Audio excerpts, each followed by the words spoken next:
Une forêt préservée, encore aujourd'hui foulée par une faune qui dominait autrefois toute l'Europe.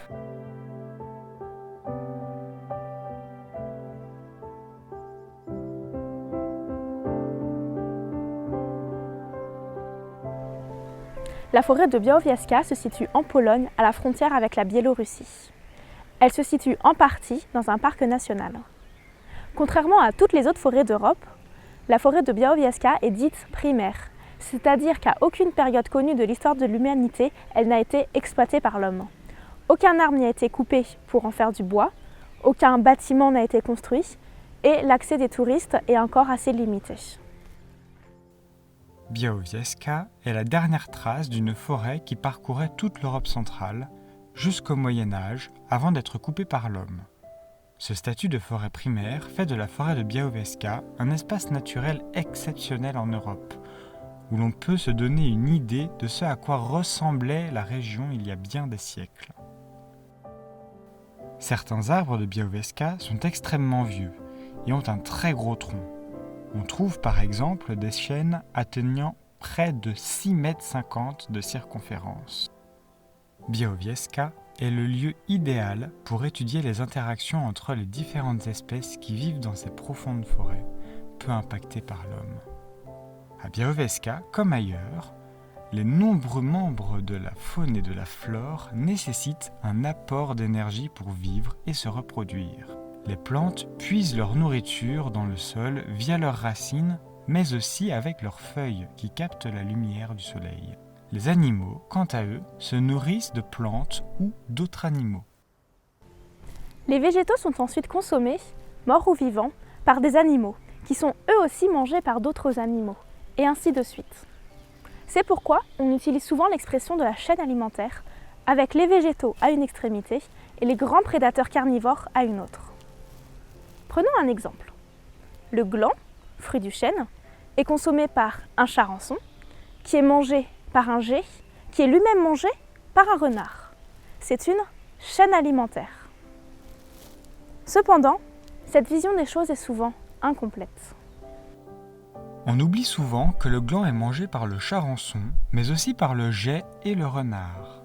Le charançon est mangé par le geai et aussi par le renard.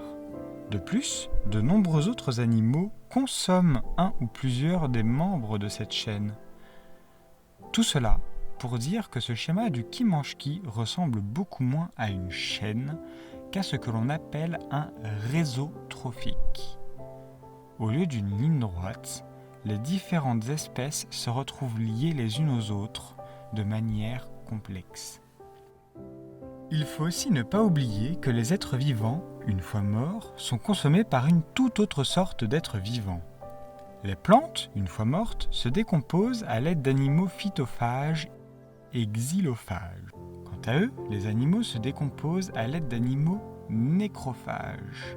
Comme la forêt de Białowieża n'est pas exploitée, les vieux arbres, au lieu d'être coupés, meurent naturellement et deviennent des amoncellements de bois morts idéaux pour les animaux xylophages.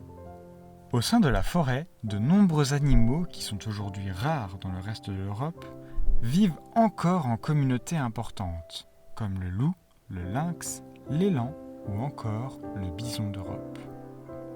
Le bison d'Europe, cousin du bison d'Amérique, a été chassé au XIXe siècle de toute l'Europe et ne vit aujourd'hui que dans quelques forêts polonaises et majoritairement à Białowieża.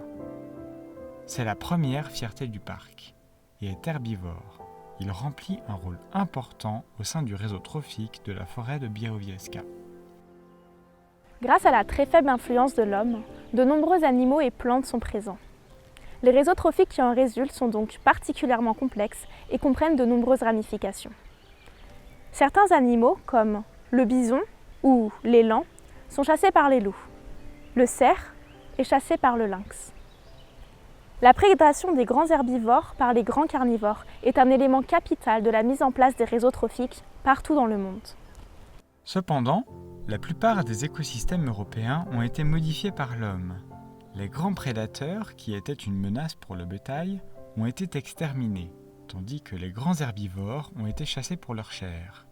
La disparition de ces maillons importants pour le fonctionnement des milieux naturels a des répercussions sur tout le réseau trophique. La forêt de Białowieża est ainsi extrêmement importante pour la protection d'espèces animales et végétales et pour les réseaux trophiques dans lesquels elles sont incluses. Malheureusement, le gouvernement polonais actuel est en train d'essayer de faire en sorte de lancer l'exploitation de la dernière forêt primaire d'Europe, mettant en danger toutes les richesses naturelles de la forêt de Białowieża. Seul l'avenir nous dira ce qu'il adviendra de ce précieux égrain.